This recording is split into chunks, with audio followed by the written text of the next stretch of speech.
আমাকে মসজিদে একটু বলে দিন দিছে এখন জিজ্ঞেস জব দিয়েছে না আর থাকবে প্রোগ্রাম করে আসলাম। হ্যাঁ হ্যাঁ হ্যাঁ আপনি আর ফোন মতো নিয়ে গেছিলেন।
إن الحمد لله نحمده ونستعينه ونستغفره ونؤمن به ونتوكل عليه ونعوذ بالله من شرور أنفسنا ومن سيئات أعمالنا من يهده الله فلا مضل له ومن يضلل فلا هادي له وأشهد أن لا إله إلا الله وحده لا شريك له وأشهد أن محمدا عبده ورسوله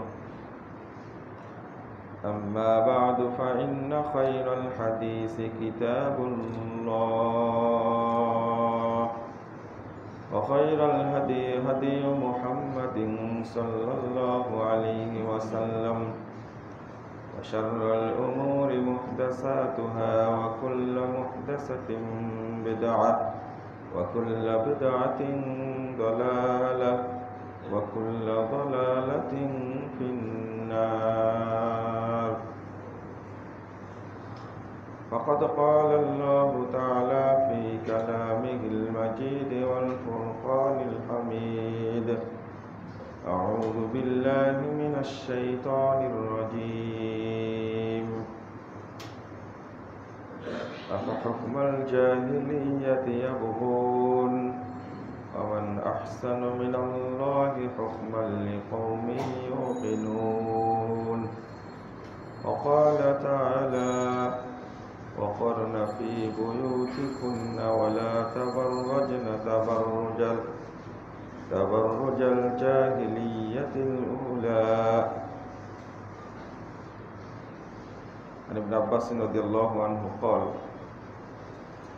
قال رسول الله صلى الله عليه وسلم: أبغض الناس إلى الله ثلاثة: ملحد في الحرم، ومبتغ في الإسلام سنة الجاهلية، ومطلب دم امرئ بغير حق ليهرق دمه. رواه البخاري.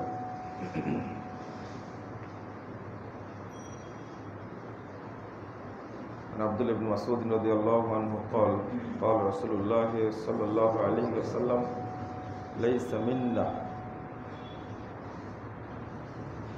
من ضرب الحدود وشق الجيوب ودعا بدعوى الجاهلية.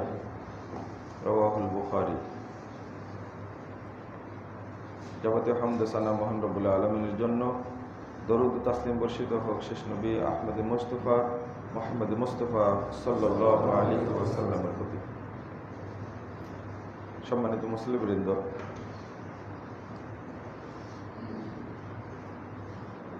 অশ্লীলতার পরিণাম এ বিষয়টি নিয়ে আপনাদের সামনে সংক্ষিপ্ত দুটি কথা উপস্থাপন করব ইনশাআল্লাহ। ওয়া মা তাওফীকি ইল্লা বিল্লাহ, আলাইহি তাওয়াক্কালতু ওয়া ইলাইহি উনীব। তার আগে আপনাদের বলি, সালাতের ওয়াক্তের ব্যাপারে আপনারা একটু সচেতন থাকবেন। ওয়াক্ত না হলে আযান দেওয়া যায় না।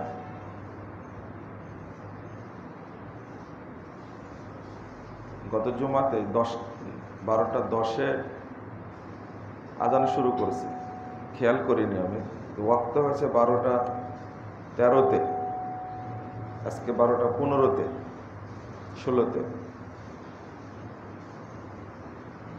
আগে ফজরের আজান দেওয়া হতো ওয়াক্তের বাহিরে।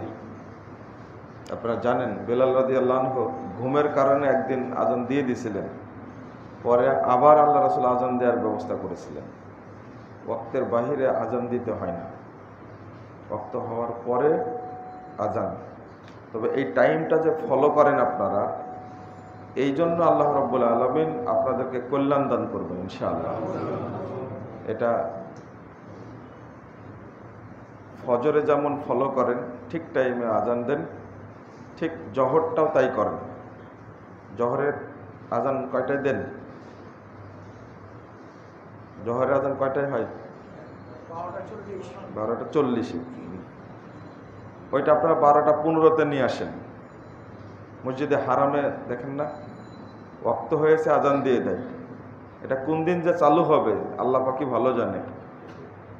আপনারা চেষ্টা করেন, ইনশাল্লাহ হবে। একটা বড় ফজিলত রয়েছে, অনেকগুলো ফজিলত সালাতের ওয়াক্তের ব্যাপারে। যদি ওয়াক্তটাকে হেফাজত করে তো তার জন্য অনেকগুলো ফজিলতের একটা হলো, ওই ব্যক্তি কাল কিয়ামতের মাঠে আল্লাহর সাথে মুসলিম অবস্থায় সাক্ষাৎ করবে। সহিহ মুসলিমের হাদিস, 232 নম্বর হাদিস। রাসূল সাল্লাল্লাহু আলাইহি ওয়াসাল্লাম বলেছেন, মান সাররাহু আইদুরা না আইয়ালকাল্লাহ গাদা মুসলিমা ফালইউহাফিজ হাউলাই সালাওয়াতিল খামস। যে আনন্দিত হতে চায়, আনন্দ পেতে চায় কাল কিয়ামতের মাঠে আল্লাহর সাথে মুসলিম হয়ে সাক্ষাৎ করবে, সেজন্য 5 ওয়াক্ত সালাত আউয়াল ওয়াক্তে পড়ে। এক। 2 নম্বর, হাদিসে কুদসি চেষ্টা করেছি, প্রতিজ্ঞা ওয়াদা করেছি, বান্দার কাছে ওয়াদা করেছি, আন্নাহু মান জাগা ইউহাফিজ আলাইহিন্না লিওয়াক্তিহিন্না আদখালতুহুল জান্নাহ, যে ওয়াক্ত মোতাবেক সালাত আদায় করে 5 ওয়াক্ত সালাত আদায় করে আমার কাছে হাজির হবে, আমি ওয়াদা করেছি তাকে জান্নাত দান করব। আবু দাউদের 1230 নম্বর হাদিস। একজন রাখাল, ছাগলের রাখাল, পাহাড়ের চূড়ায় ওয়াক্ত হওয়া মাত্রই আজান দিয়ে সালাত আদায় করছে। আল্লাহ আসমান জমিনের সব ফেরেশতাকে ডেকে বলছেন, উনদুরু ইলা আবদি হাদা, তোমরা সাক্ষী থাকো, এর বান্দার দিকে তাকিয়ে দেখো, এই বান্দার দিকে, ইউআদ্দিন ওয়া ইউকিমুস সালাহ ওয়া ইয়াখাফু মিন্নি, আজান দিয়ে একামত দিয়ে সালাত পড়ছে, আমাকে ছাড়া কাউকে ভয় করে না। পাহাড়ের চূড়ায় তো কেউ নাই, ছাগল ছাড়া তো কেউ নাই, আমাকেই ভয় করে। তোমরা সাক্ষী থাকো। গফারতু লি আবদি, আমি বান্দার সব পাপ ক্ষমা করে দিলাম। ওয়া আদখালতুহুল জান্নাহ, আমি তাকে জান্নাতের জন্য নির্ধারণ করে দিলাম। মরেইনি, জান্নাত হয়ে গেছে। রাসূল সাল্লাল্লাহু আলাইহি ওয়াসাল্লাম বলছেন, সহিহ বুখারীর 554 নম্বর হাদিস, মান সাল্লাল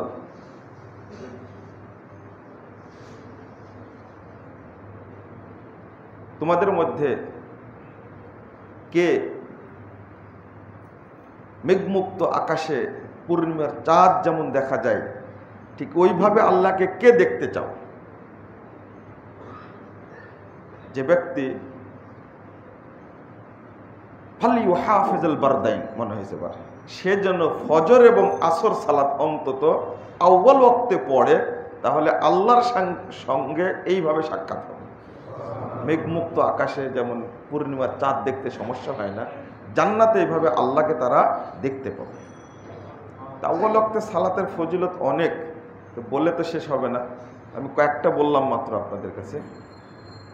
আর একটা হাদিস এসেছে, যে ব্যক্তি 5 ওয়াক্ত সালাত আউয়াল ওয়াক্তে আদায় করবে, যত আমল করে, ও জীবনে যত আমল করে, তার মধ্যে শ্রেষ্ঠ আমল হিসাবে এটা গ্রহণযোগ্য হয়।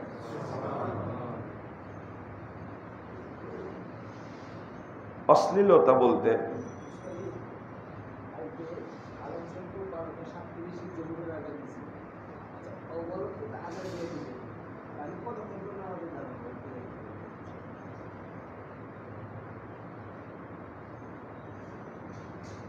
হারামে আজান হয়েছে 12:37, জোহরের আজান 12:37, ঠিকই আছে, টাইমে ওটাই হয়। আমাদের 12:15 হচ্ছে। যারা দ্রাঘিমা বুঝেন তারা জিনিসটা ভালো বুঝবেন। আমরা এটা নিয়ে অনেক পরিশ্রম করেছি সালাতের ওয়াক্তটা নির্ধারণ করার জন্য। প্রায় অ্যাপসে ভুল আছে, মাঝহাবি অ্যাপসে, মানে বিভিন্ন তরিকার অ্যাপস ভর্তি। আমরা প্রায় 8 মাস সময় দিয়েছিলাম 2017 সালে, বা তার আগে সম্ভবত 2016 সালে আমরা টাইমটা বের করেছিলাম সালাতের নির্ধারণ সময়সূচি। যখন ওয়াক্ত হয়ে গেল তারপর থেকে কতক্ষণ আউয়াল ওয়াক্ত থাকে, মুসল্লিরা ওযু করে মসজিদে আসা পর্যন্ত যতটুকু টাইম, ততটুকু আউয়াল ওয়াক্ত। কথা বোঝা গেছে? ওয়াক্ত হওয়ার পর থেকে কি মসজিদে আজান হওয়ার পর থেকে নিয়ে সালাত, মসজিদে এসে সালাত শেষ করা পর্যন্ত যে টাইমটুকু লাগবে, সেটা কি আউয়াল ওয়াক্ত। এটা হলো মানে সাধারণ সংজ্ঞা। কতটুকু আউয়াল ওয়াক্তে থাকে এটা হাদিসে নাই, তবে আউয়াল ওয়াক্তের কথা বলা হয়েছে। অর্থাৎ আপনার সালাত পড়তে যতটুকু টাইম লাগবে, ওযু করে আজান হওয়ার পরে, এটা হলো আউয়াল ওয়াক্ত। তার অর্থ আপনি একটাই আজান দেবেন, 101টাই সালাত আদায় করবেন, এটা আউয়াল ওয়াক্ত না। যেখানে 12:15 ওয়াক্ত হচ্ছে, আলহামদুলিল্লাহ আপনারা তো আসরের টাইমটা মেনটেন করেন, তাই না? উত্তম 2টা টাইম আহলে হাদিসরা ঠিক টাইমে পড়ে, আলহামদুলিল্লাহ। একটা হলো আসর, একটা হলো ফজর। এটা একটা আল্লাহর বিশেষ রহমত, আলহামদুলিল্লাহ। ফজর জাস্ট যখন টাইম হয় তখনই আজান হয় বাংলাদেশে, আহলে হাদিসরা তাই করে। এবং আসরের টাইমটা তারা অলসতা করেন, আলহামদুলিল্লাহ। রাসূল সাল্লাল্লাহু আলাইহি ওয়াসাল্লাম বলছেন, মান সাল্লাল বারদাইন, যে ব্যক্তি 2 ওয়াক্ত সালাত, আসর আর ফজর 2 ওয়াক্ত সালাত ঠিক মতো আদায় করবে, হারামাল্লাহু আলাইহিন নার, আল্লাহ তার উপরে জাহান্নামকে হারাম করে দেবে। সহিহ বুখারীর হাদিস। এই টাইমটা অবলম্বন যেমন করেন, ঠিক আর একটা ওয়াক্ত, সেটা কি? জোহর। আর একটা ওয়াক্ত কি? জোহর। জোহরের টাইমটা আপনি একটু এগিয়ে নিয়ে আসেন, আলহামদুলিল্লাহ, তাহলে তো পূর্ণ হয়ে যায়। এশাটা কোনো সমস্যা না, মাগরিবটাও কোনো সমস্যা না। আমরা 2 ওয়াক্তে এগিয়ে আছি, শুধু জোহরের টাইমটা এখনো বিলম্বে পড়ি আমরা। আল্লাহ যেন আমাদের তৌফিক দান করেন, আমিন। অশ্লীলতা বা বেহায়াপনা, উলঙ্গপনা, নগ্নতা, এগুলো মুসলিম উম্মার মধ্যে চালু হওয়া ধ্বংসের লক্ষণ। এখন অশ্লীলতা বলতে আমি কি বুঝি, বেহায়াপনা বলতে কি বুঝি, লজ্জাহীনতা বলতে কি বুঝি, নির্লজ্জ বলতে কি বুঝি? এখন অধিকাংশ পুরুষ এবং নারী বেহায়াপনার মধ্যে নিমজ্জিত, অশ্লীলতার মধ্যে নিমজ্জিত। আবার এখন আগের যুগে এরকম ছিল না, এখন বেহায়াপনাকে উদযাপন করা হয় খুব জোরে সোরে। এই কালচারগুলো এসেছে মূলত বিধর্মীদের থেকে। তারা যেগুলো পালন করত সেইগুলোই মুসলিমদের মধ্যে চালু হয়েছে। এখানে 2টা দিক। একটা হলো, যদি বিধর্মীদের কালচার কেউ গ্রহণ করে তাহলে সে আর মুসলিম থাকে না, ওটা যে ধর্মের কালচার সে ওই ধর্মের অন্তর্ভুক্ত হয়ে যায়। এটা হলো 1 নম্বর বিষয়। আল্লাহ বলছেন সূরা আল মায়েদা 51 নম্বর আয়াত, ইয়া আইয়ুহাল্লাযীনা আমানু, হে ঈমানদারগণ, লা তাত্তাবিউল ইয়াহুদা ওয়ান নাসারা বা'দুহুম আউলিয়াউ বা'দ ফামান ইয়াতাওয়াল্লা মিনকুম ফাইন্নাহু মিনহুম। তোমরা ইহুদি খ্রিস্টানদের অনুকরণ করো না, কারণ ইহুদি খ্রিস্টানরা পরস্পরের বন্ধু। কখন কোন বেলায় মুসলিমদের ক্ষতি করার বেলায় তারা একসঙ্গে হয়ে যায়। কিন্তু ইহুদি খ্রিস্টানরা 2টা এমন জাত, একজন আর একজনকে দেখতে পারে না, সহ্য করতে পারে না, কিন্তু মুসলিমদের ক্ষতি করার জন্য তারা কি এক। এরপর আল্লাহ বলছেন যে তাদের অন্তর্ভুক্ত হয়ে গেল তোমাদের কেউ, ফাইন্নাহু মিনহুম, সে তাদেরই মধ্যে হয়ে গেল, এখন তোমাদের মধ্যে সে আর থাকলো না। তাহলে অন্য ধর্মের কোনো সংস্কৃতি বা কালচার মুসলিমরা গ্রহণ করতে পারবে না, একবার সম্পূর্ণ নিষিদ্ধ। আমরা হাদিস থেকে জানতে পারি, রাসূলুল্লাহ সাল্লাল্লাহু আলাইহি ওয়াসাল্লাম বলছেন, মান তাশাব্বাহা বিকওমিন ফাহুয়া মিনহুম, রাওয়াহু আবু দাউদ। রাসূল সাল্লাল্লাহু আলাইহি ওয়াসাল্লাম বলছেন, তোমাদের মধ্যে যারা তাশাব্বাহা বিকওমিন, অন্য কোনো জাতির যদি সাদৃশ্য গ্রহণ করে, ফাইন্নাহু মিনহুম, তো ওই ব্যক্তি তাদের অন্তর্ভুক্ত হয়ে গেল। কারণ হলো ইন্নাদ-দীনা ইনদাল্লাহিল ইসলাম, আল্লাহ বলছেন আল্লাহর নিকটে মনোনীত দিন হলো ইসলাম। দিন অর্থ কিন্তু ধর্ম না, কখনোই দিন অর্থ ধর্ম, ইসলাম ধর্ম না। এটা ইসলামটা হলো জীবন বিধান। এই ধর্মের সাথে তুলনা করতে গিয়ে সব ধর্মের সুযোগ করে দেওয়া, এটা একটা এই বিগত 150 বছরের একটা এই সেকুলারদের একটা চক্রান্ত ছিল এবং তারা সফলও হয়েছে। আমরা অন্য জাতি, অন্য সভ্যতা যদি গ্রহণ করতে চাই তাহলে অটো আমরা তাদের অন্তর্ভুক্ত হয়ে যাব। এখন আপনাকে বলা লাগবে না, অটো হয়ে যাবেন। অশনি সংকেত যেটা হাদিস এসেছে, রাসূলুল্লাহ সাল্লাল্লাহু আলাইহি ওয়াসাল্লাম বলছেন, লা ইয়াতিয়ান্না আলা উম্মতি কামা আতাবালিন আলা বানি ইসরাঈল হাদু আন-নাল বিন-নাল হাত্তা ইন কানা মিনহুম মান আতা উম্মাহু মাইয়াসনাউ যালিক। আল্লাহ রাসূল সাল্লাল্লাহু আলাইহি ওয়াসাল্লাম বলছেন, 2641 নম্বর হাদিস, তিরমিজির মধ্যে এসেছে যে আমার উম্মতের মধ্যে একটা যুগ চলে আসবে, সময় চলে আসবে, তারা বানি ইসরাঈলদের সাথে অর্থাৎ ইহুদি খ্রিস্টানদের সাথে একবারে মিলে যাবে। যেমন জুতায় জুতায় মিল আছে, তারা যে জুতা স্যান্ডেল যে পায়ে পরে আমরাও তো সেই পায়ে পরি, এখানে যেমন মিল, ঠিক আমার উম্মত ওদের সাথে এইরকমই মিলে যাবে সব কাজে, সব কর্মে। হাত্তা ইন কানা মিনহুম মান আতা উম্মাহু আলানিয়া মাইয়াসনাউ যালিকা বিউম্মতি। অর্থাৎ এমনকি তারা যদি কেউ পিতা মায়ের সাথে, কোনো ছেলে যদি ইহুদি খ্রিস্টানদের তার মায়ের সাথে জেনায় লিপ্ত হয়, তাহলে আমার উম্মতের কোনো কুলাঙ্গার তার মায়ের সাথে জেনায় লিপ্ত হয়। নাউযুবিল্লাহ। মানে উদাহরণ দিতে দিতে এই পর্যন্ত আসলেন রাসূল সাল্লাল্লাহু আলাইহি ওয়াসাল্লাম, মানে এতটা মিলে যাবে। আজকে আমরা বিধর্মীয় সভ্যতার সাথে পরিচিত হয়েছি, সেটা গ্রহণ করেছি, সেটাকে কালচার হিসাবে মেনে নিয়েছি এবং সেটাকে আমরা রীতিমতো পরিচর্যা করছি। নাউযুবিল্লাহ। সব ক্ষেত্রেই মানে আমাদের সাথে আর তাদের মধ্যে কোনো তেমন তফাৎ পাওয়া যায় না, পার্থক্য পাওয়া যায় না। তারা যেমন মূর্তি পূজায় অভ্যস্ত, আমরাও মূর্তি পূজা করি। দেখেন না, আপনাদের ঘরে, প্রত্যেক মানুষের ঘরে ছবি মূর্তির আড্ডা, যেটাই বলেন না কেন, ছবি আর মূর্তি কিন্তু একই জিনিস।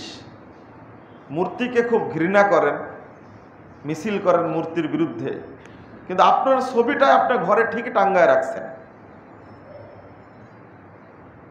তাহলে কেমন হলো? না, দুইটার হুকুম একই। কুল্লু মুসাব্বিরিন ফিন্নার, এটা ইহুদি খ্রিস্টানদের রীতি, প্রাচীন একটা শিরিকি সভ্যতা, সেটা প্রত্যেক মুসলিমের মধ্যে ঢুকে গেছে এবং এত আদর যত্নে রাখে। যারা পীর মুরিদে বিশ্বাসী, বাংলাদেশের অধিকাংশ মানুষই কোনো না কোনো পীরের মুরিদ, গুটি কয়েক আহলে হাদিস বাদ দিয়ে বাকি সবই কি। এখন আবার কোনো কোনো জায়গায় দেখা যাচ্ছে এই আহলে হাদিসরাও তাকলিদ করতে গিয়ে কোনো না কোনো পীরে মুগার অনুসরণ করছে। পীরে মুগা যাকে বলে আর কি। তো এইটা তার পূজা করা। পীর সাহেব মারা গেছে, খুব সুন্দর ছবিটা ঘরে রেখে ফুল দিয়ে সাজায় রাখছে। আপনাদের বাড়িতেও তো আছে, পীরের ছবি নয় কিন্তু নেতা নেত্রীর ছবি তো আছে, একই তো। কত সুন্দরভাবে ভিতরে ঢুকে বাড়ির ভিতরের ঘরে গিয়ে একবার প্রণাম করে, মানে শির নত করে, আবার বেরিয়ে যাওয়ার সময় বাবাকে খুশি করার জন্য আবার প্রণাম করে বেরিয়ে যায়। অধিকাংশ মানুষের ঘরেই এই পীরে মুগার ছবি রাখা আছে, তাকে প্রণাম করে। হয়তো মারা গেছে 500 বছর আগে, 50 বছর আগে মারা গেছে, ওই পীরের ভক্তি করছে অধিকাংশই। তো অধিকাংশ মুসলিমই, যাদেরকে মুসলিম আমরা বলছি, তারা এই মূর্তি পূজার সাথে জড়িত। লা হাওলা ওয়ালা কুওয়াতা ইল্লা বিল্লাহ। এই জন্য দেখেন আজকে ঢাকা শহরে প্রত্যেকটা মসজিদ মুসল্লি দ্বারা ভর্তি। মুসল্লি দ্বারা কি ভর্তি একেবারে। ইয়াতি আলান নাস জামান, মুসান্নাফ ইবনে শাইবার হাদিস 44 নম্বর হাদিসটা 3 জায়গায় এসেছে। মানুষের উপর একটা যুগ আসবে, ইস্তামিউন ওয়ায়ুসাল্লুনা ফিল মাসাজিদ, দলে দলে মানুষ মসজিদে যাবে এবং জামাতবদ্ধভাবে মসজিদ ভর্তি হয়ে সালাত আদায় করবে। ওয়ালাইসা ফীহি মুমিন, কিন্তু তাদের মধ্যে একজনও মুমিন থাকবে না। এখন আপনি চিন্তা করেন বসে বসে, আমি মুমিন কিনা, ভাবেন, চিন্তা করেন। লাইসা ফীহি মুমিন, একজনও মুমিন থাকবে না। হাদিসের সনদ সহিহ। আপনি পালাবেন কোথায়, যাবেন কোথায়? অধিকাংশ মানুষ সালাত আদায় করলে মুশরিক, ঈমান নেই। অধিকাংশ মানুষ সিয়াম পালন করলে মুশরিক, ঈমান নেই। আর জাহেলিয়াত তো আছেই, 5 ওয়াক্ত সালাত আদায় করে, কিন্তু ইন্ডিয়ান কিরণমালা দেখা ছাড়ে না। এটা কি? কালকে খুব রাগে একটা কথা বলেছি যে তোমার মতো মুসলিম তুমি যদি জেনার সাথে জড়িত থাকো, তুমি টুপি মাথায় দাও কেন? তুমি দাড়ি রাখো কেন? টুপির দুর্নাম করছো, দাড়িরও দুর্নাম করছো। তুমি নামাজ পড়ো কি জন্য? তুমি নর্তকে নিয়ে ব্যস্ত থাকো সারাদিন, ক্লাবে গিয়ে পড়ে থাকো, আর চাকরি করে ঘুষের চাকরি। ঘুষ মানে কি? কোটি কোটি টাকা ঘুষ নিয়ে চাকরি করছে। কিছুদিন আগে এক বদকে ধরলো, দেখলেন না? ড্রাইভার, কি চমৎকার লম্বা দাড়ি, মাথায় টুপি, গায়ে পাঞ্জাবি, কোটি কোটি টাকা দুর্নীতি করেছে। তোর নিজের দুর্নাম তুই কর, এই লেবাস পরেছিস কেন তুই? দুর্নীতিবাদের লেবাস এটা। তোর মধ্যে কোনো ঈমান আছে? এগুলো সব কি? সাইনবোর্ড। টুপিটাও সাইনবোর্ড, দাড়িটাও সাইনবোর্ড, পাঞ্জাবিটাও সাইনবোর্ড, আলহাজ এটাও সাইনবোর্ড, সালাত আদায় করছে এটাও তার সাইনবোর্ড। এরা মুসল্লি না, এরা ভণ্ড। এরা বয়স হয়ে গেছে তোর 60 বছর, এখনো কোটি কোটি টাকা দেশে চুরি করিস দাঁড়িয়ে রেখে। এটা কি ইমানদারের লক্ষণ? প্রশ্নই আসে না। আবার আপনাকে দেখতে তো খুব চমৎকার লাগে, কি টসটসে চেহারা। বাড়িতে যখন যাই তখন দেখি বাড়ির অবস্থা খুবই নোংরা। মেয়েটাও বেহায়া, স্ত্রীটাও বেহায়া, মানে হিসাব নিকাশই আলাদা। তাহলে উপরে একটার ভিতরে আর একটা চেহারা। এটা কি মুমিনের চেহারা না মুনাফিকের চেহারা? আপনারাই বলেন, এটা কি মুনাফিকের চেহারা। তরুণকে দেখতে খুব সুন্দর লাগে, দেখতে খুব ভালো লাগে। এক ভাই আমাকে বলছেন যে এই লোক আপনার সাথে মুসাফা করতে আসে, আপনি কিন্তু মুসাফা করেন না কেন? মুসাফা করলে কি দোষ? ও খুব খারাপ। খুব খারাপ মানে? আমার বন্ধু, আমি ভালো জানি। যে তথ্য দিল, যদি ভুল হয় তাহলে আল্লাহ মাফ করুক, আমি যেহেতু নাম বলছি না। তো বলছে যে এ যখনই দেশের বাহিরে যায়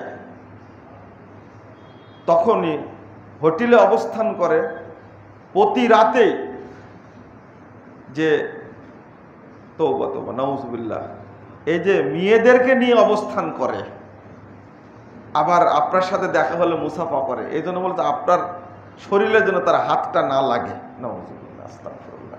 মুসাফা করতে নিষেধ করছে। আমার যে এত সুন্দর চেহারা, বলেন কি? বলছে এই চেহারা দেখাই তো শেষ করেছে জাতিকে। এটা কি? এটা অশ্লীলতা না? এটা জায়েজ করে নিলেন এটা? আমি বললাম যে থাইল্যান্ডের কথা আপনি বলছেন, আপনি ফিনল্যান্ডের কথা বলছেন, নিউজিল্যান্ডের কথা বলছেন, আয়ারল্যান্ডের কথা বলছেন, সুইডেনের কথা বলছেন, কিন্তু বাংলাদেশে যে কত সুইডেন আছে এটার কথা বলছেন না? বলছে দেশের দুর্নাম কি করা যায়? আস্তাগফিরুল্লাহ, নাউজুবিল্লাহ। হোটেলগুলোতে কি হয়? মাঝে মাঝে ধরা পড়ে আমাদের র্যাব ভাইরা, পুলিশ ভাইরা, গোয়েন্দা ভাইরা, তোমরা শুধু টুপিওয়ালার পিছনে লেগে থাকো, হোটেলগুলোতে রেড দাও। দেখো ওই যে এক মহিলার নাম বেরোলো, তো নাম নিয়ে মুখে নিলে তো মানে কি নামটা, মুখটাই অপবিত্র হয়ে যাবে, উজু করা লাগবে। কিছুদিন আগে হোটেলে ধরা পড়লো না, এটা অশ্লীলতা না? টাকায় ভাগাভাগি হওয়ার কারণে একটা তথ্য প্রকাশ পেয়েছে, বাকিগুলো তো থেকেই গেছে। এটা অশ্লীলতা। 33 নম্বর আয়াত সূরা আল আরাফ খুলুন, আল্লাহ বলছেন কুল ইন্নামা হাররামা রাব্বিয়াল ফাওয়াহিশা মা যাহারা মিনহা ওয়া মা বাতান। আপনি বলুন যে আমার রব প্রকাশ্য এবং গোপন যাবতীয় অশ্লীলতাকে হারাম করে দিয়েছেন। সব হারাম। এই হারামের উৎস আপনার বাড়িতে আছে ওয়াইফাই। কি আছে? ওয়াইফাই। হারামের উৎস হলো মোবাইল, অশ্লীলতার উৎস হলো মোবাইল। মোবাইল আপনি নেট রাখছেন, বাচ্চাদেরকে মোবাইল হাতে তুলে দিয়েছেন, মেয়েদেরকে তুলে দিয়েছেন। এই যে গার্লফ্রেন্ড আর বয়ফ্রেন্ড যে যৌন সংস্কৃতি চালু হয়েছে, বাংলাদেশের কিছু বুদ্ধিজীবী আছে, এটা নগ্ন বুদ্ধিজীবীরা, এটা মূর্খ এরা, মানে ইবলিশ শয়তানের চেয়েও খারাপ এরা, এই বুদ্ধিজীবীগুলো। ওরা প্রতিদিন এক একটা ইস্যু উৎপাদন করে। সামনে 14ই ফেব্রুয়ারি আসছে, আপনারা সাবধান থাকবেন। একটা লুচ্চা দিবস, এটা একটা। আমরা যদিও বিশ্ববিদ্যালয়ে যখন ছাত্র 2003 সালেই শুনেছি কথাটা, যে এটা ভালোবাসা দিবস না, এটা বেশ্যা দিবস, তখনকার কথা। আমি বলছি না, মানে ফ্রেন্ড সার্কেল যারা, তারা এটা নিন্দা করে বলতো। কি একটা মানে জগৎ চলে এসেছে। তার আগের দিন 13ই ফেব্রুয়ারি, এটা হলো পহেলা ফাল্গুন। এটা কি জানেন? এটা হলো বসন্ত বরণ। একটা ব্যঙ্গ করে ছেলেরা বলতো, যেটা আমি মুখ দিয়ে উচ্চারণ করতে পারছি না। আগের দিন বসন্ত বরণ, পহেলা ফাল্গুন, আর পরের দিন হলো লুচ্চা দিবস 14ই ফেব্রুয়ারি। আর এই দিবসটাকে ভালোভাবে পালন করার জন্য তরুণ তরুণী, ছাত্র ছাত্রী, ফ্রেন্ড সার্কেল মিলে উদযাপন করার প্রস্তুতি নিচ্ছে। আর টাকা দিচ্ছেন আপনি বাপ হয়ে। লজ্জাও করে না, শরমও করে না, মুখে দাড়ি, শরীরে দামি পাঞ্জাবি, চেহারাটা টসটসে, আর বলছে যে আমার মেয়েটার গায়ে হলুদের অনুষ্ঠানে আমাকে 30 লাখ টাকা খরচ করতে হয়েছে একদিনে। গায়ে হলুদের অনুষ্ঠান করেছে কত লাখ টাকায়? 30 লাখ টাকা। এটা বাস্তব, একেবারে অবাস্তব না। যেভাবে হোটেলটা সাজিয়েছে, কেমন বাপ তার ফ্রেন্ড সার্কেল নিয়ে গায়ে হলুদের অনুষ্ঠান উদযাপন করছে। মুমিন কাকে বলবেন আপনি? এই চেহারা দেখে তো মুমিনের চেহারা মনে হয় না, ভিতরটা দেখলে মনে হয় একেবারে কাঁচা। রাইসুল মুনাফিকিন, এই যে আব্দুল্লাহ বিন উবাই আসছেও খারাপ। কেন এটা? আপনার এই প্রতিপালন করা মেয়েটার চেহারা হাজার হাজার তরুণ দেখলো কি করে, উলঙ্গ করে নগ্ন করে বসায় রাখছেন আপনি। আর তার বন্ধুরা এসে মিষ্টি খাওয়াচ্ছে, তাকে মুখে তুলে মিষ্টি খাওয়াচ্ছে, আর গালে ঠুঁটে হলুদ মাখায় দিচ্ছে। কি একটা নোংরা জঘন্য সংস্কৃতি! এটা আপনি কেমন বাপ হলেন? কিভাবে সম্ভব হলো এটা? আপনি আমার নাকি হাজি, আর হাজি খুশি কত, মানে গায়ে হলুদের অনুষ্ঠান হচ্ছে বিটির। আরে আমার কাছে এই কি বলবো, এই বেয়াদব বলবে বেশি না বললে, এইরকম একটা লোক আমার কাছে বলছে, গর্বের সাথে বলছে যে কি করব, এক গায়ে হলুদের অনুষ্ঠান করতে 30 লাখ টাকা গেছে আমার। তাহলে বিয়ের মাহফিলে, বিয়ের অনুষ্ঠান পার করতে কত কোটি টাকা বাজেট ওর, চিন্তা করে। বাংলাদেশে বাজার একটাও করেনি, সব বাজার করেছে কলকাতা, দুবাই, থাইল্যান্ড, আর কোথায় কোথায় লন্ডন, এগুলো থেকে বাজার করে নিয়ে আসছে। বাংলাদেশে পণ্য একটা পছন্দ হয় না। তাহলে কত এক বিয়েতে খরচ করেছে 5 কোটি টাকা, আর এক বিয়েতে খরচ করেছে 18 কোটি টাকা। তার মধ্যে 5 কোটি টাকার শুধু স্বর্ণই দিয়েছে বৌমাকে। এইগুলো গর্বের সাথে গল্প করছে আমার কাছে। আমার এর চিন্তা করতে পারছেন? 2 কোটি টাকার গহনা দিয়েছে, 1 সপ্তাহ পরে বউ পালা চলে গেছে। যেমন কর্ম তেমন ফল। বউকে দিতে হবে কেন এত? স্বর্ণ দিয়েছে, আনন্দ করে দিয়েছে। এ গায়ে হলুদের অনুষ্ঠানে কত কোটি টাকা খরচ করে সেটা কিন্তু আমি জানতে পারিনি। এটা মুটের উপরে হিসাব। তাহলে এই অশ্লীলতার মধ্যে যদি আমরা অবস্থান করি, রাসূলুল্লাহ সাল্লাল্লাহু আলাইহি ওয়াসাল্লাম বলছেন, 2212 নম্বর হাদিস তিরমিজিতে এসেছে, ফি হাদিহিল উম্মাহ, আমার উম্মতের মধ্যে খসফুন, অর্থাৎ ভূমি ধস হবে, ভূমিকম্প হবে হঠাৎ, ও মাসখুন, চেহারা বিকৃত হয়ে যাবে, অকলফুন, আর আরেকটা হলো আল্লাহর পক্ষ থেকে পাথর বর্ষণ করে মেরে ফেলে দেওয়া হবে। তখন রাসূল সাল্লাল্লাহু আলাইহি ওয়াসাল্লামকে সাহাবীরা বলছেন, ক্বালু আনাহলিকু ওয়া ফিনা সালিহুন, আমাদের মধ্যে সৎ ব্যক্তি থাকার পরেও কি আমরা ধ্বংস হয়ে যাব? আল্লাহ ধ্বংস করে দিবেন? তখন বলছেন, না, ইযা যাহারাল খাবুস, যখন তোমাদের মধ্যে অশ্লীলতা, বেহায়াপনা বৃদ্ধি পাবে, অটো চেহারা বিকৃত হয়ে যাবে। আজকে খবর রাখেন, ঢাকা শহরের অধিকাংশ পরিবারে ছেলে সন্তানগুলো প্রতিবন্ধী হয়ে যাচ্ছে। কেন?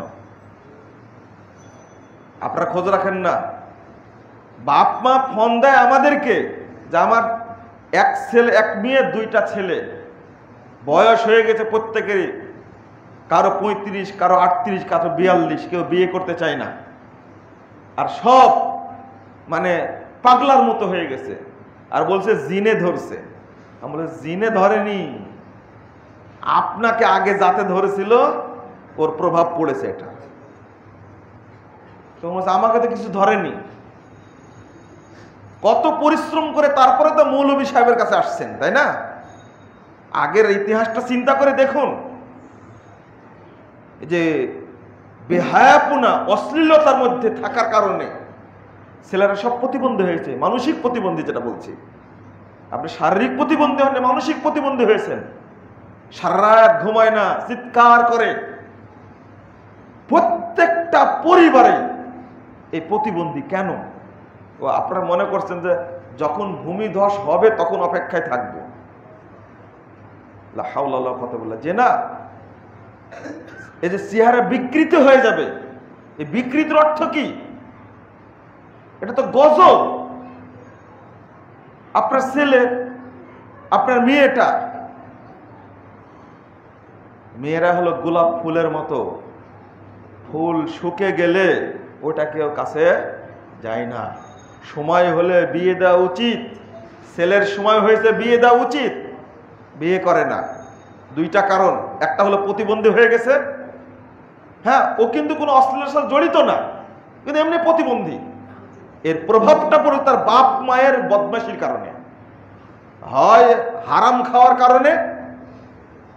ঘুষখোর, মাও চাকরি করে সরকারি, বাপও চাকরি করে সরকারি, 2 জনাই ঘুষখোর, আত্মসাৎকারী, দুর্নীতিবাজ। ওই প্রভাবটা তার সন্তানের উপরে পড়েছে।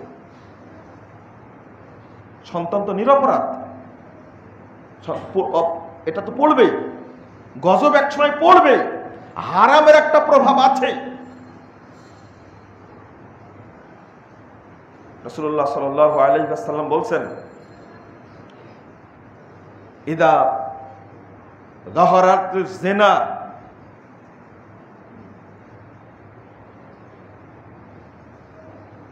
ওয়ার রিবা ওয়াল খামর, যখন 3টা কারণ বললাম। নাম্বার 1 হলো ভূমিধস হবে, ভূমিকম্প হবে। 2 নম্বর হলো চেহারা বিকৃত হয়ে যাবে, প্রতিবন্ধী হয়ে যাবে। 3 নম্বর হলো আসমান থেকে গজব বর্ষণ হবে। রাসূলুল্লাহ সাল্লাল্লাহু আলাইহি ওয়াসাল্লাম এই কথা বলার পরে সাহাবীরা প্রশ্ন করলেন, কখন হবে? যখন জেনা বৃদ্ধি পাবে, যখন সুদ বৃদ্ধি পাবে, এবং যখন মদ পানের আড্ডা তৈরি হবে, তখন এইগুলো তৈরি হবে। গত পরশুদিন এক, কি বলবো এটাকে, এক বেশ্যা মহিলা আজীবন যৌন চর্চা করতে করতে জীবন চলে গেল। এদেশে নাই এখন। নিচে লেখছে নির্বাসিত লেখিকা। এই বদমাস। আর এই যে বাংলাদেশ প্রতিদিন পত্রিকা, ওর আর্টিকেলটাই ছাপাই। এদেরও ঈমান নাই? এরা কি এতই বদের বদ? এখন তো আমরা পত্রিকা হাতে পড়ি না, কি মোবাইলে পাওয়া যায়, খুঁজলে শিরোনামে পাওয়া যায়। তো এই ভ্যালেন্টাইন ডে সম্পর্কে লিখছে যে তথ্যগুলো আগে কেউ দেয়নি। এই তথ্যগুলো এই গত পরশুদিন এই বদমাসটা দিয়েছে, এই শয়তানি তথ্যটা দিয়েছে। মানে ভালোবাসা দিবস যেভাবে উদযাপিত হয় এটা তার পছন্দ না। উদযাপিত হবে কিভাবে? মূল ইতিহাসটা তুলে ধরেছে যে ওই দিনে 13 থেকে 16 তারিখের মধ্যে এ উদযাপিত হতো নারী পুরুষ একসঙ্গে প্রচুর পরিমাণে। আবার বলছে ওই জায়গাতে যেটা গ্রহণযোগ্য তথ্য, পাথর মারার দরকার। বলছে এটা গ্রহণযোগ্য তথ্য, নারী পুরুষ এক জায়গা হয়ে প্রচুর পরিমাণে মদ খাবে, এরপরে তারা উলঙ্গ হবে, এরপরে তারা দৈহিক মিলনে যুক্ত হবে। এটাই হলো ভালোবাসা দিবস। এবার কি হবে? এতদিন তো উলঙ্গ ছিল, এখন কি হবে? যেটা গোটা বাংলাদেশটাকে করতে চাচ্ছে এটা ক্লাবের মতো, রাস্তাঘাটে, বাগানে, পার্কে, অফিসে, আদালতে, সব জায়গায় যেন এই নোংরামি, এই নষ্টামির মধ্যে, এই লুচ্চাপুরার মধ্যে যেন মানুষ ঢুকে যায়, এটা হলে ও সন্তুষ্ট হবে। কিছু ভাষা ব্যবহার করেছে, আমি ওগুলো বলছি না। সাবধান, পরিবারের অভিভাবকরা সাবধান, বাপ মা সাবধান। এক মা নিজেই বলছে, ভাই দুঃখের কথা কি বলবো, ছেলেকে বিয়ে করতে বলে বিয়ে করে না। এক সপ্তাহ একটা মেয়েকে নিয়ে আসে, বাসায় থাকে, কিছু বলতেও পারি না। বিয়ের কথা বলি, তো পছন্দ, তো বিয়ে দিয়ে দিই। যে মা বলো কি, এ আমার গার্লফ্রেন্ড, এর সাথে বিয়ে করি, মানুষ কি বলবে? এই ছেলেটা কি করার দরকার? এই ছেলের দোষ না বাপের বাপ মায়ের দোষ? বলেন দেখি। এক নম্বরে কি বাপ মায়ের দোষ। ছেলেকে উচিত ছিল ইত্তাকিল্লাহ, বাবা আল্লাহকে ভয় করো। প্রথম থেকে শিক্ষা দিতে হবে ইত্তাকিল্লাহ, আল্লাহকে ভয় করো। শিক্ষা দেইনি আমি, আজকে আফসোস করছেন। নিজেরাও জড়িত ছিল কিনা আল্লাহ পাক ভালো জানে, সেটা আমি বলছি না, আল্লাহ ভালো জানে। দেখছি আর 1 মাস পরে আর একটা মেয়েকে নিয়ে এসে 1 সপ্তাহ বাড়িতে থাকছে। আমি কিছুই বলতে পারি না, কারণ একটাই ছেলে, মানে পরিবার পরিকল্পনা এমন ভাবে করেছে, একটাই হয়েছে, আদর করতে করতে বানর বানাইছে। কি বাদর? আদর করলে কি হয়? বাদর হয়। বাদর হয়েছে। বলছে কিছু বললেই ও বলে যে আত্মহত্যা করব। তো করুক, আত্মহত্যা করলে তার তো বের হবে না, ওই সিস্টেমটা বাতিল করে দিছে। আর বাচ্চা তো হবে না, এখন ও শুয়োর হোক আর কুকুর হোক আর বানর হোক, ওকে তো টিকায় রাখতে হবে যে কোনো মূল্যে। বাড়িটাই করেছে কি জেনার কি আড্ডাখানা। এখন আর ওই ক্লাবে যাওয়া লাগে না, হোটেলে যাওয়া লাগে না, বাড়িটাই হলো জেনার কারখানা হয়ে গেছে, বেহায়াপনার কারখানা হয়েছে। মদ খায় আর মেয়ে নিয়ে পড়ে থাকে, এটাই হলো কালচার বর্তমানে। জেনার শাস্তি কি বুঝে না? ঢাকা শহরে তালাকের সংখ্যা বাড়লো কেন? কি কারণে? 35 বছর বয়সে গিয়ে বিয়ে করেছে, 25 বছর বয়স থেকে মহিলাদের সাথে নষ্টামি করে, ছেলেরাও করে মেয়েরাও করে। ও বলে যে এটা আমার বয়ফ্রেন্ড, আর আরেক পরিবারে বলে এটা আমার গার্লফ্রেন্ড। হ্যাঁ, এদের সাথে বিয়ে হবে কি করে? 10 বছরের সম্পর্ক, অবৈধ সম্পর্ক বিভিন্ন মহিলার সাথে। এক শুয়োরের সাথে সম্পর্ক হয়েছে নাকি? ও বলছে নিজে সাক্ষাৎকার দিতাম, বিয়ে করব কেন? আমার বয়স কেবল 33, এই মাত্র কয়েক বছরে আমার সাথে 53টি মহিলার মেয়ের দৈহিক সম্পর্ক হয়েছে। আস্তাগফিরুল্লাহ, নাউযুবিল্লাহ। ঢাকার গর্বের সাথে সাক্ষাৎকার দিচ্ছে। কি এটা? কি ও বিয়ে করার কি প্রয়োজন? বিয়ে করলে তো এঙ্গেজ হয়ে গেল, আর তো কেউ তাকে চাইবে না। এই জন্য আর বিয়ে সংস্কৃতি উঠে যাচ্ছে। বিয়ে হলেও 35-38 বছর 40 বছরের বিয়ে হচ্ছে, 6 মাস পরে বিয়ে কি হয়ে যাচ্ছে, বিচ্ছেদ হয়ে যাচ্ছে। কারণটা কি? দুইজনাই নষ্ট, দুইজনাই কি নষ্ট। আপনাদেরও লজ্জা লাগে না? তরুণ ভাই যারা তোমরা যারা বিয়ে করনি, তোমাদের প্রতি নসিহত, যে মেয়ে কোনোদিন শিক্ষা সফরে গেছে ওই মেয়েকে বিয়ে করবে না, খবরদার। 1 নম্বর, ও শিক্ষা সফরে যায়নি, ওর বন্ধুদের সাথে নষ্টামি করতে গেছে, কলেজে পড়ে, বিশ্ববিদ্যালয়ে পড়ে, বাপ কেমনে পাঠালো ছেলেটাকে, এটা যে জাহেলিয়াত। আপনি বলছেন নামাজ পড়লে জান্নাতে যাবেন না, as-salatu মিফতাহুল জান্নাহ, নামাজ বেহেশতের চাবি, এই হাদিস ঠিক না। বরং 806 নম্বর হাদিস সহিহ বুখারী খুলবেন, রাসূল সাল্লাল্লাহু আলাইহি ওয়াসাল্লাম বলছেন, ইন্নাল্লাহু হাররামা আসরা সুজালান নার, জাহান্নামের উপরে সেজদার স্থানকে খাওয়া হারাম করে দিয়েছে। অর্থাৎ জাহান্নামে যাবে, সব পুড়িয়ে ফেলবে, সেজদার স্থানটা পোড়াতে পারবে না। তাহলে মুসল্লি জাহান্নামে যাবে, হাদিস প্রমাণ করে। রাসূল সাল্লাল্লাহু আলাইহি ওয়াসাল্লাম বলছেন, মান দা বিদাওয়াল জাহিলিয়া ফাহুয়া মিন জুসা জাহান্নাম ওয়া ইন সামা ওয়া সাল্লা ওয়া সামা আন্নাহু মুসলিম। যে ব্যক্তি সমাজের জাহেলিয়াতের আমদানি করবে, জাহেলিয়াত চালু করবে, ওই ব্যক্তি জাহান্নামের খড়ি হবে, ওকে দিয়ে জাহান্নাম উত্তপ্ত করানো হবে। যদি ওই ব্যক্তি সিয়াম পালন করে, যদি ওই ব্যক্তি সালাত আদায় করে, যদি ওই ব্যক্তি মনে করে পাক্কা মুসলিম, 3863 নম্বর হাদিস, 2863 নম্বর হাদিস, তিরমিজিটা খুলে দেখবেন, মুসনাদ আহমদের মধ্যে এসেছে হাদিসটা। মানে সালাত পড়ে কোনো কাজ নেই যদি জাহিলিয়াতের সাথে জড়িত থাকে, সিয়াম পালন করে কোনো কাজ নেই, নিজেকে পাক্কা মুসলিম মনে করছেন, অথচ বাড়িটা জাহিলিয়াতের কারখানা, জীবনটা জাহিলিয়াতের কারখানা। কত মেয়ের সাথে সম্পর্ক তার, বিয়ে করেছে, বাচ্চা হয়েছে, 4-5টা বাচ্চার মালিক বাপ। এই লুচ্চা আরো কত মহিলার সাথে সম্পর্ক রাখে, অভিযোগ দিচ্ছে, কি ভাষায় বলবো, চলেও যেতে পারি না, বাচ্চাগুলো রেখে থাকতেও পারি না।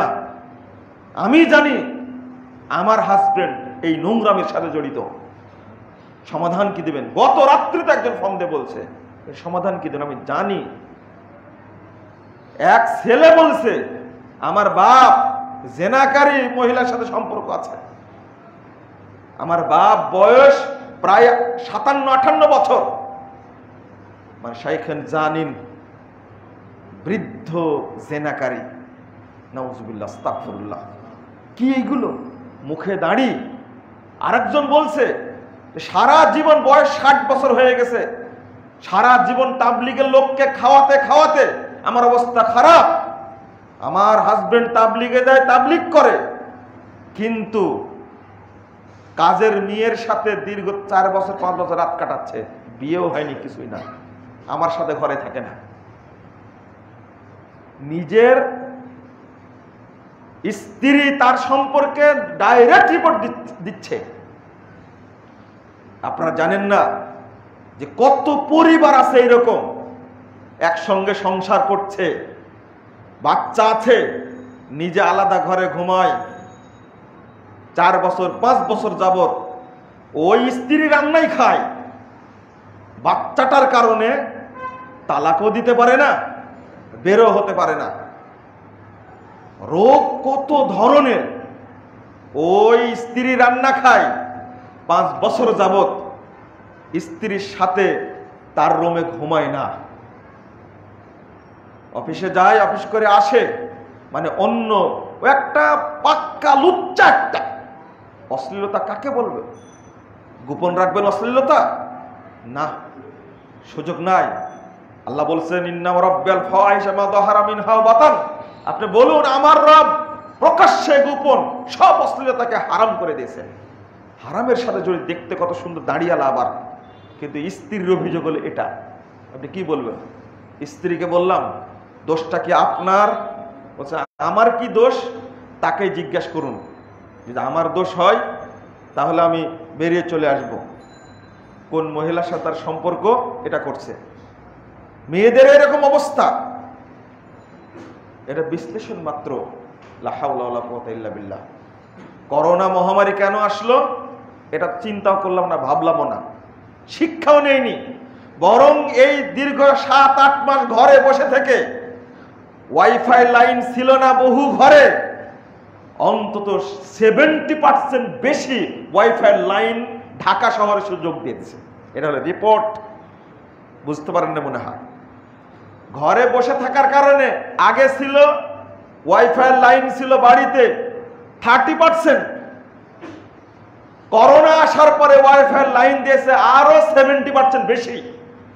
মানে কি, ওয়াইফাই লাইন নিয়ে যত রকমের অপকর্ম কুকর্ম সব ঘরের মধ্যে দেখছে। তাহলে করোনার ভয় ভীতি ভিতরে ঢুকছে কি না? কেউ সুদ খাওয়া ছাড়ছে, কেউ হারাম খাওয়া ছাড়ছে। ওই করোনার মধ্যে একটা সিসকে মেম্বার 30 টন চাউল চুরি করেছে, দরিদ্রদের চাউল সেটা চুরি করেছে ও। করোনা এসে কি লাভ হলো? আপনারা বলছেন যে একটু ভীতি বাড়বে, আল্লাহকে ভয় করবে, না, ভীতি বাড়েনি, আল্লাহকে ভয় করেনি। সুদ, ঘুষ, মদ, আত্মসাৎ, দুর্নীতি সমাজকে একেবারে শেষ করে ফেলে দিয়েছে। সর্বত্র, শুধু এক জায়গায় না। যত সুদ বাড়বে, জেনা যত বাড়বে, বেহায়াপনা যত বাড়বে, তত অবস্থা খারাপ হবে। রাসূলুল্লাহ সাল্লাল্লাহু আলাইহি ওয়াসাল্লাম বলছেন, 205 নম্বর হাদিস, 205 পৃষ্ঠার হাদিস, সহিহ মুসলিমের মধ্যে এসেছে, সিনফান মিন আহলিন নার লাম আরাহুমা, আমার উম্মতের 2 শ্রেণীর মানুষ জাহান্নামে যাবে, আমি তাদেরকে দেখিনি। তার মধ্যে এক শ্রেণীর মানুষ, কওমুন ইয়াদরিবুনা বিহান নাস, মানুষের হাতে শটকা লাঠি থাকবে, মানুষকে অযথা পিটাবে। এরা হলো প্রশাসনের লোক, মেম্বার, চেয়ারম্যান, গোয়েন্দা, পুলিশ, র্যাব, বিজিবি। এরা মানুষকে পিটাবে অযথাই। আল্লাহ রাসূল বলে গেছেন 1500 বছর পূর্বে এরা জাহান্নামী। 2 ওয়ানিসাউন কাসিয়াতুন আরিয়াতুন মুমিলাতুন মাইলাতুন রুউসুহুন্না কাসনামাতুল বুখতিল মাইলা, পোশাক পরিহিতা নগ্ন মেয়ে। রাসূল সাল্লাল্লাহু আলাইহি সাল্লাম বলছেন তারা জাহান্নামে যাবে, পোশাক পরিহিতা, নগ্ন, পুরুষকে আকৃষ্ট করে, পুরুষও তার দিকে আকৃষ্ট হয়। রুউসুহুন্না কাসনামাতুল বুখতিল মাইলা, অর্থাৎ উটের চুটের মতো তাদের মাথা, পাগলা উটের মতো হেঁটে যায়। মানে স্বামীর কথা মানে না, ভাইয়ের কথা মানে না, বাপের কথা মানে না, বেপরোয়া। প্রথম বলেছেন তারা জাহান্নামী, আবার বলছেন লা ইয়াদখুলনাল জান্নাহ, তারা জান্নাতে যাবে না। ওয়ালা ইয়াজিদনা রিহাহা, তারা জান্নাতের সুগন্ধি পাবে না। ওয়া ইন্না রিহাহা লা তুজাদু মিন মাসরাতিন কাযা ওয়া কাযা, যদিও জান্নাতের সুগন্ধি হাজার হাজার মাইল দূর থেকে পাওয়া যাবে, কিন্তু এই নগ্ন মহিলারা পাবে না। এই অশ্লীলতার মধ্যে একটা দিবস আসে 1 বৈশাখ, আর একটা দিবস আছে 1 ফাল্গুন, আর একটা দিবস আছে 14 ফেব্রুয়ারি, আর একটা দিবস আছে 1 জানুয়ারি, 31st নাইট। বিবাহ অনুষ্ঠান, দিবস পালন এবং শিক্ষা সফর, এই 3টা জায়গা থেকে নারীদেরকে বিরত রাখুন। নিজের বোনকে, নিজের মাকে, নিজের স্ত্রীকে বিরত রাখুন। প্রচলিত বিয়ে খেতে যাওয়ার দরকার নাই, ঈমান নষ্ট করার দরকার নাই। আপনার ওই ছোট্ট মেয়েটা যদি নগ্ন মহিলাদেরকে দেখে, তা তার মনের উপর প্রভাব পড়বে। একটা বিয়েতে 1 সপ্তাহ যাবত হিন্দি গান হয়, বাড়িতে জেনার আড্ডাখানা তৈরি হয়, মদ নিয়ে গান বাজনা করে নারী নিয়ে থাকে। এরপরে বিয়ে হয়, বিয়ের অনুষ্ঠানে গিয়ে দেখবেন একসঙ্গে বসেছে, কার কোনটা স্বামী আর কার কোনটা বউ এটা চিনা যায় না, একসঙ্গে বসে খাচ্ছে। আপনাকে ওই বিয়েতে যেতে হবে, কারণ আমি নিষেধ করছি। আমি, এটা মুসলিমদের বিয়ে না, এটা হলো অমুসলিমদের বিয়ে। এজন্য বিয়ে পড়াতেও যায় না, বিয়ে খেতেও যায় না। এখন শর্ত দিই, মাঝখানে একটা বিয়েতে গেছিলাম ধানমন্ডিতে, আলহামদুলিল্লাহ, মেয়েদেরকে আলাদা করে দিছে, ছেলেদেরকে আলাদা করে দিছে। আসছে স্বামী স্ত্রী হলে, স্বামী যাচ্ছে একদিকে, স্ত্রী যাচ্ছে একদিকে, ঠিক আছে, এইভাবে বিয়ের ব্যবস্থা করুন। আমি বিয়ে পড়াইছি, কিন্তু অধিকাংশ লোকই কমিউনিটি সেন্টারের ব্যবস্থাই নাই, এই ব্যবস্থাটাই নাই। আপনি 20,000 টাকা দিয়ে পাঠালেন শিক্ষা সফরে মেয়েটাকে। হাজী সাহেব আপনি কুয়াকাটা যে গেল শিক্ষা সফরে, কার সাথে গেছে? বিশ্ববিদ্যালয়ের বন্ধুর সাথে গেছে, শিক্ষকের সাথে গেছে।